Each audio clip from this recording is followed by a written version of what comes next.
everybody the same. It's the only life I know, the only one for me. There ain't nothing wrong with the small town story.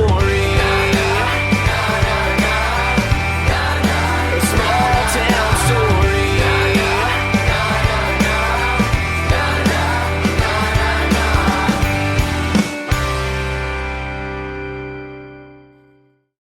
Hello and welcome back to The Hive. This is Season 11, Episode 5, and we have a variety of topics arranged for you today. If you remember a couple episodes back, we talked about Archery Club and the workings of it. This time, we're talking about how archery is now a school sport and what to expect from it. Dan shot with the kids, trying as hard as they have the past few years and doing their sport. It's kind of nice to have them being more recognized for what they've been doing, equal to the other sports that have been recognized throughout their seasons as well. With the amount of staff we have for archery, it would probably only change drastically if we ended up getting more and more numbers of students that were interested in it. Over the years, it's slowly been changing, as in like number of tournaments we've done, being able to go to state, maybe amount of equipment. So for the near future, the biggest changes would probably be like the kind of things we can get and how many tournaments we could go to. Honestly, the ability to get as many archers as I did this year was more with the past year's archers recruiting. So it becoming more like the mainstream sports, it probably won't change that much to draw in more people. It just comes to my archers and myself being able to like pull people in our own way. And as for equipment, that would have to do with the kind of money I can get in from grants and things like that, like other sports have to do. We started it about 6 years ago as a club, and even the first year we didn't even go to any tournaments. And then the next year, some of the students stayed on and they asked to go to some tournaments, and we could. So we went to a couple, and then as the years went on, we slowly got it to about 4 or 5 tournaments. And then this past year, we got it up to 6 tournaments. We were able to get equipment over the years. We were able to have our own tournament here at Lebanon High School for the past 2 years. And just that slowly build up of equipment and the ability to travel has made it to where we've been able to improve the program. I was able to get a grant this past year, and one of the things we're going to be able to do for next year is I'm going to actually be able to buy some 3D animal targets. So we're going to be able to do some 3D shooting that we haven't been able to do before. My name is Paul Shomo. I think that archery becoming a school sport is an awesome leap from what we were, due to the fact that now there's so many more options. We'll have grants from the school. We won't be just delving into Mr. Shot's pockets. I am excited to see where it goes. I am planning on coming back as a coach, and I'm just really excited to see where the future of archery will lead. That was before I even heard of it. I love the sport, I love archery, I love helping people, and why not try and help a team get better? I think that being a sport for archery will kind of get us on the radar. Like, I know we had a lot of people sign up for it for a club, but being a sport will be not, I don't know the word, respected a little bit more, because I know from experience that people don't see archery as a sport. And if we can get recognized as a sport by the school, that might sway some people's opinions. I believe that archery becoming a sport will help it overall, because it will show people just what it takes to be in archery. Because everyone seems to think that archery is, oh, it's really easy, it doesn't take much effort, but it takes a lot more than people think. It's a lot harder of a sport than people assume right away. And I want to showcase that to the world. Maybe not the world, but Lebanon at least. No, it's just a big shout out to Big Shot for sponsoring archery for as long as he did, and look where it got you. Up next, we have the Robotics Club leaders telling us how they work their way into competitions. So it was unlike anything I had ever been to before, kind of like a very exciting sporting event, except with technology. The next move regarding student learning is just to provide them with more opportunities to gain more knowledge. So hopefully get some new mentors in and give them an opportunity to learn from them. Start early, fail early, so that we can learn a lot in the very beginning and not rush towards the end. We're never completely confident until we get to the competition, and there's a lot of tweaking that we do there, but this was the most confident we've been so far. It's just our second year doing it. It was better than the first, and we hope that next year will be better than this year. I think it's a great club. It's one of the few academic clubs that we have here at the high school. I've been involved with it since its inception, which was back in 2001, maybe. So we've been doing this for a long, long time, and we've had a lot of students that have been offered scholarships because of their involvement with robotics. It would be a great improvement if we could get more kids interested, and we really have to have really bright students that are willing to commit and be self-motivated and responsible to get work done. They have deadlines they have to meet. It's a very big, big deal. We've had some really good robots. This last one we built was way more successful at the end than it was in the beginning. We learned a lot, but it was very successful, and every year we've had success with our robots. Let's take a look at what next school year will look like for students in Lebanon. Not for me though, I'm out of here. Me too! Roll the clip. Roll the clip. Right. In order to understand the Academy learning changes, we asked Miss Stephanie Hasty to explain it to us. I appreciate any kind of change that helps students in the long run, that helps you on the path to be college and career ready in the long run.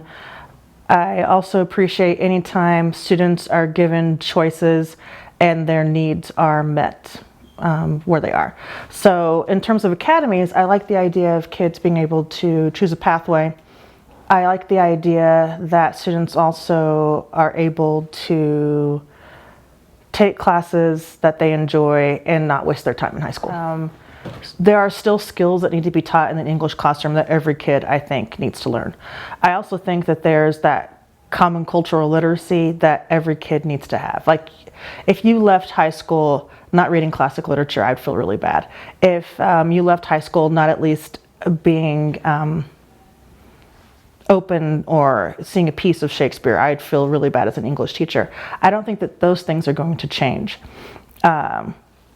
Those foundational things, which is what I appreciate and think should be taught anyway. So I'm not gonna lie, I hate change. I hate change so very, very, very, very much. So I'm not excited about change. What I am excited about is the steps that we are taking to ensure that we are all on the same page, the steps that we're taking to ensure that we're all getting that foundational, how to teach on a block schedule, how to do what we can do, what's best for kids. That's exciting to me. Meeting kids where they are and then bringing them to where they should be excites me. That's why I teach. Truthfully, I am worried that across the board there'll be a lowering of standards while we try to adjust to what academies might be. I'm also worried that block scheduling right after a global pandemic is not what kids need. Local students expressed their thoughts on being members of the LGBT community and the struggles they face. I heard about GSA my freshman year when one of my friends was like, "You're going to GSA," and basically dragged me into the classroom.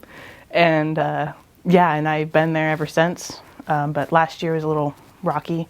This year though, since the new wave of freshmen as a sophomore, there's been more people going, so it's definitely way more fun. I feel like it creates a space that is safe for anyone who is in the LGBTQ plus community or who it supports it. Creates a safe space and pocket for those teens and whatnot, and you find other friends that you didn't know existed in the entire building, and so you get to know them more throughout the year, and it just creates a safe space. The National Pulsera Project is one of the most giving events of this year.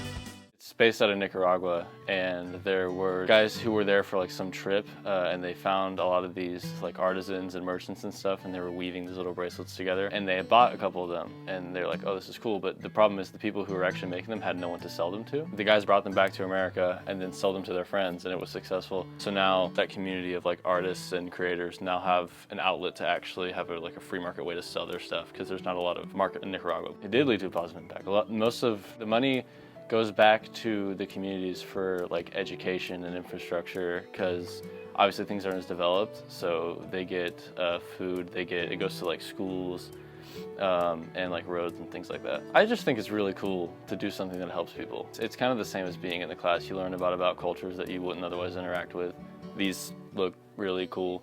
And like I said, it's nice to help people. It's nice to know that what you're buying is actually going back to something that's a positive. En Nicaragua existen trabajos muy mal pagados. Digo la palabra muy mal pagado porque la verdad que no sacan el diario de comida. Existe lo que se llama el subempleo, que representa una gran parte de la población. Es vivir básicamente del día a día.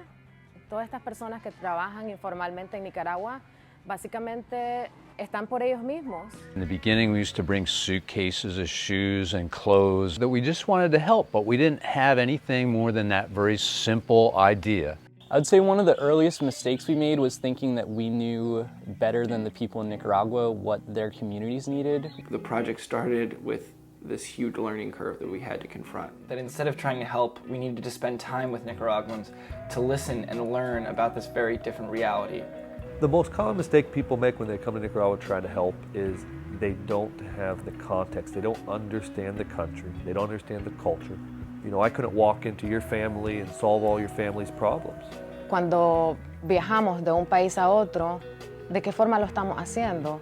Estamos trayendo todo lo que pensamos nosotros que es bueno y imponiéndolo sobre realidades completamente distintas.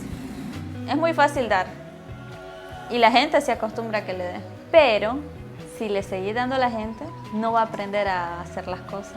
And so we stopped giving things and handing things out and went in search of supporting systems or ideas that would allow Nicaraguans to solve their own problems. In the Western world, we have one perception of poverty, and in here, poverty is reality.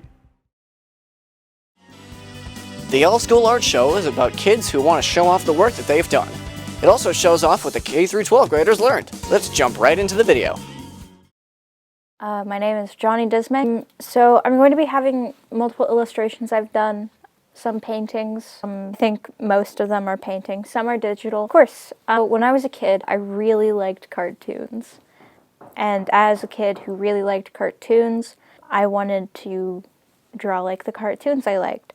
And so that's how I started out drawing. The cartoons that I initially inspiration off of were things like SpongeBob, and later moving on to stuff like Adventure Time. And digital art, I got into digital art when I got my first computer. I was sick with scarlet fever. I got my first computer during this time, and I opened MS Paint, and I just went to town. I drew mostly my favorite Adventure Time characters because I was really into Adventure Time.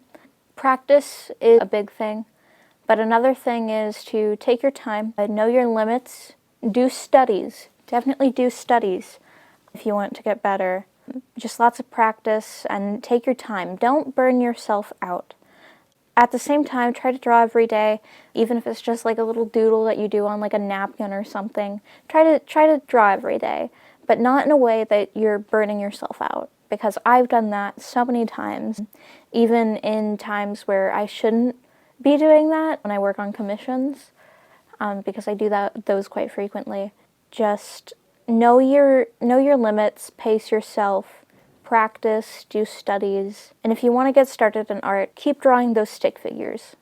Those will help a lot. My name is Rebecca Brown. Barker threatened to fail me if I didn't enter anything, so that's why I'm putting 3 to 4 pieces of artwork into it, or else. Desire to create with my own 2 hands and make things that I wanted to share with other people. That is the textbook answer. The other answer is that I just like doing it, not for a grade. I'm good at it, so I keep on doing it, because practice makes better. Not perfect, but better.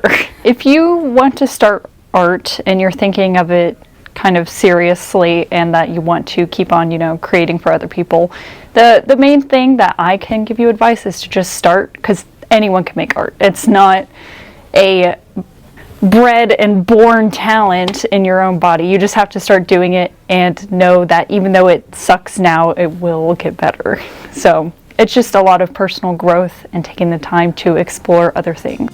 And now for our last clip. Let's honor our seniors who are leaving us at the Hive in a senior spotlight clip.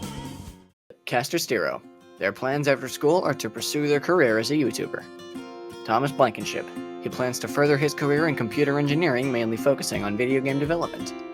Chelsea Lawson. She plans to pursue cosmetology at the Missouri College of Cosmetology in Springfield, Missouri, majoring in aesthetics. Abram Barker. He plans to pursue a career in journalism, and he plans to attend Mizzou in Columbia, Missouri. Shai Hess. She plans to attend Ozark Technical Community College, majoring in photography and American Sign Language. Thank you for joining us on the final episode of Season 11 of The Hive. This is Thomas Blankenship and TJ Lee signing off.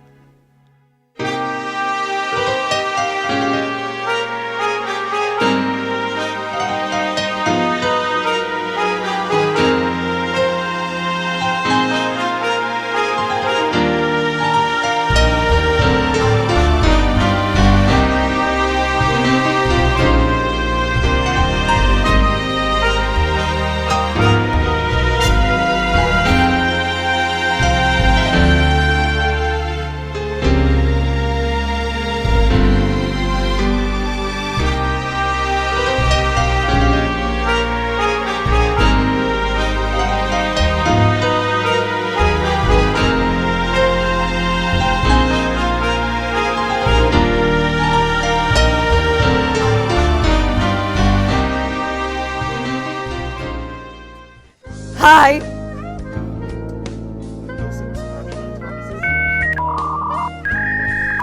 There you go. You're about to find out next.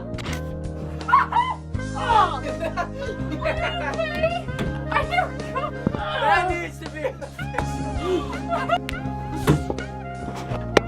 I live in the table. Get back down there! I want to do it right. I just want to. Are you I can't read. Just do it. Hold me! Smile. Give me something. The Where? most Oh, funky it's event. Yeah. Check out the most funky event of the year. Let's learn more about the effects of the rusting. Let's learn more. This year's video photo students. I state your name and spell it. My name is.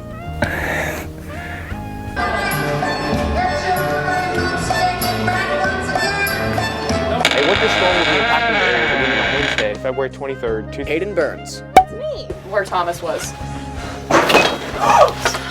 You are so stupid. Where even was that?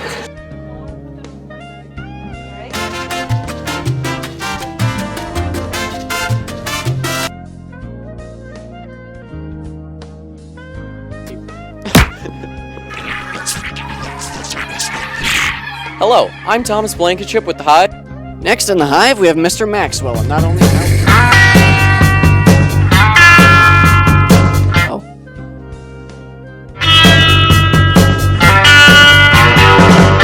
Kelsey, don't do it! And this concludes Abram's Fun Time Editing Hour.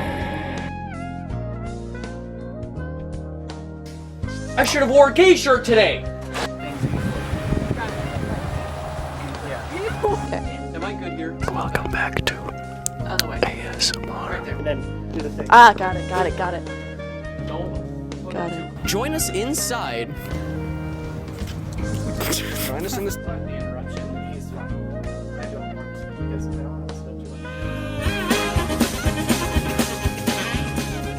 Do a dance. I don't know. Well.